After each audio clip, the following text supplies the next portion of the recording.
안녕하세요. 코인 생존기의 차르입니다. 데일리 영상 시작합니다. 오늘은 좀 짧아요. CPI가 정확히 1970년대에 따른 이유는 무엇입니까? 이렇게 이런 얘기가 나오는데, 옛날에 한참 2년 전에 CPI가 막 오르기 시작할 때, 그때 저희가 이제 70년도에서 80년도 사이에 CPI를 그릴 가능성도 없지 않아 있는 것 같다. 이제 그런 얘기를 했었죠. 그래서 이때의 역사를 반복하지 않기 위해서 파월이 노력할 것이고, 아마 이때랑 반복을 똑같이 하지 않는다면 파월은 또 역사적인 잘한 그 연준 의장으로 남지 않을까, 이제 이런 얘기를 했던 기억이 납니다. 지금 어쨌든 우리가 따라간다고 한들 1976년도와 77년도를 보게 되면 이 사이에 어쨌든 10회가 저점을 찍었고, 재차 반등하기 전에 우리는 시장에서 탈출하면 된다라는 관점인데, 시기적으로 보았을 때 마침 반감기 이후 1년 후가 항상 고점이었는데, 일단 지금부터 CPI 저점까지 1년 정도가 남았다는 것을 감안한다면 일단은 우리에게는 좋은 기회가 남아있다, 이렇게 해석을 할 수 있을 것 같습니다. 이 이후에 이때처럼 따라간다면 사실 자산 시장에는 굉장히 안 좋은 영향을 미치겠죠. 한번 이렇게 탁 튀는 구간이 몇 달 안에 나온다면 그때 도망가는 게 좀 좋아 보인다라는 생각이 듭니다. 지금 보면 네 가지에 대한 상황이 제일 많이 사람들이 투자하고 있는 것 같다, 내러티브가.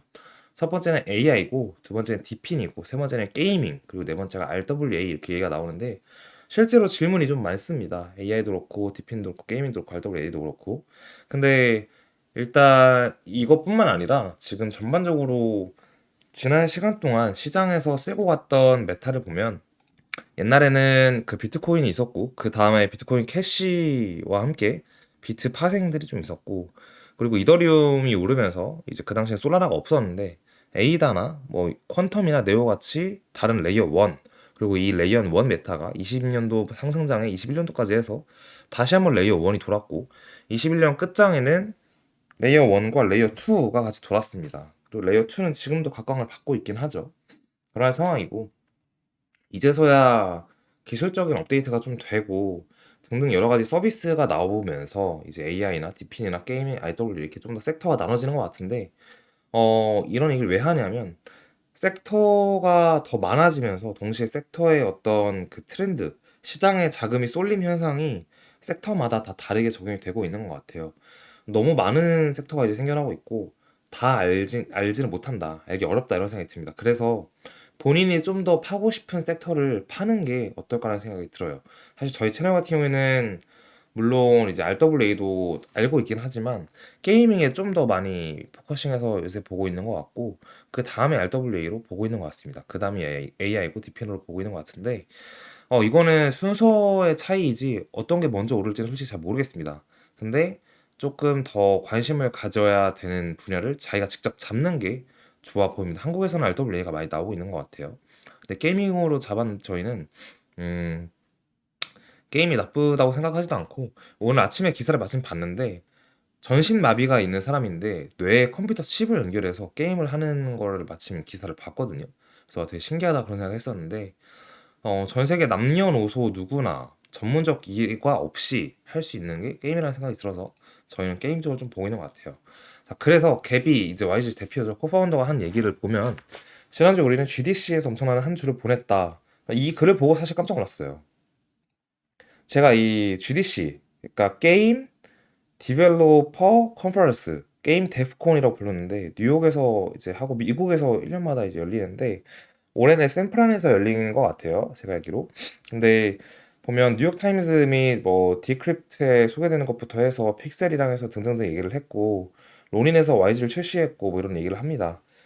근데 제 기억이 맞는지 모르겠지만 작년까지 제가 GDC를 계속 이제 봤었는데, GDC는 워낙 전 세계적으로 가장 큰 게임 컨퍼런스다 보니까 코인 쪽 게임 얘기는 아직 없었던 걸로 저는 기억을 합니다.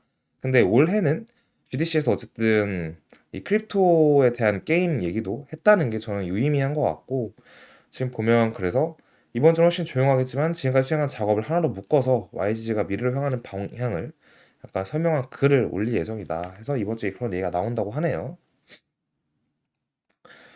자, 그리고 이제 비트코인의 2주 차트인데, 이 온체인 지표를 보면 일단 현재 구간은 검은색이다. 이 구간은 급변할 수 있는 구간이고 위로 올라가면은 또 70K, 72K가 급변할 수 있다 이렇게 나와 있는데 중요한 건 이 구간의 횡보 사이에서 약간 갈색 고래가 많이 샀다. 그리고 보라색도 다시 사기 시작했다. 이렇게 보면 중요 구간 횡보 사이에서 산 사람이 좀 많은 것 같다. 이렇게 볼 수 있을 것 같습니다. 자, 차트를 볼게요.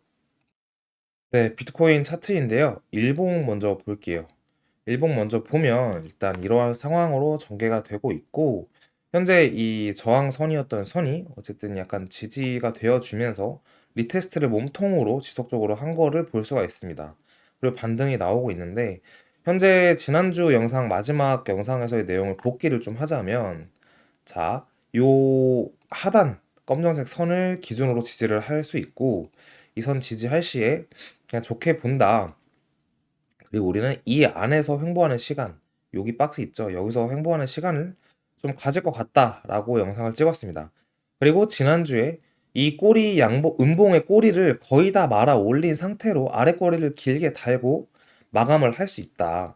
그렇다면 이번 주가 좋은 주가 될 것 같다라는 얘기를 했는데, 자, 이번 주 시작을 오늘 했고 67,210달러에 시작을 했습니다. 그리고 오전 11시인데 이걸 일봉으로 얘기를 좀 해볼게요. 결국 이게 이번 주의 시작봉이잖아요. 오늘의 일봉이. 이 일봉이 양봉으로 돌아서서 위로 간다면, 그렇게 월요일을 마감한다면, 저는 이번 주에는 추가 하락이 없이 다시 반등하는 주로 보고 있고, 이 꼬리가 길어서 사실 좋게 보고 있긴 한데, 이번 주도 조금 더 아래로 내려와서 62,800까지도 가능성은 있긴 해요. 근데 확률적으로는 이 아래로 가는 것보다 그냥 위로 갈 확률을 좀 더 높게 보고 있다. 이렇게 설명을 드리는 게 나아 보입니다. 어쨌든 우리가 보통 조정이라고 하면 3주 정도의 기간을 주게 됩니다. 보면 여기서도 이 양봉으로 마감해서 그렇지 이 위에서부터 여기까지 3주간 내린 거고 그동안 3주간 내렸던 경험이 꽤 많아요. 이러한 구간에서도 마찬가지고 그리고 보시면 이러한 상승장 중에서도 3주 이런 식의 캔들이 나올 수 있는데 이 3주일 수도 있고 아니라면 일단 이것보다는 좀 더 높은 확률을 보고 있는 게 이러한 상황이에요. 지금 여기서도 아래 꼬리를 달고 양봉 나오고 다시 아래 꼬리 달고 이제 양봉 나오고 했었는데 저러한 상황처럼 뭐 물론 같은 상황이 아니지만 캔들적으로 봤을 때는 저런 식으로 가지 않을까라는 생각을 하고 있습니다. 그래서 일봉이 지금 음봉으로 시작하긴 했지만 오늘 양봉으로 마감을 사실 이게 아침에 영상 올리다 보니까 봉 마감까지 거의 20시간 넘는 시간이 걸려서 어떻게든 급변할 수 있는 상황이긴 해요. 그래서 주말간 다시 제자리로 많이 올려놨기 때문에 일단 위로 양봉 마감해서 마감하면 이번 주는 아예 좋은 장으로 갈 가능성이 높다. 이제 이렇게 보고 있습니다.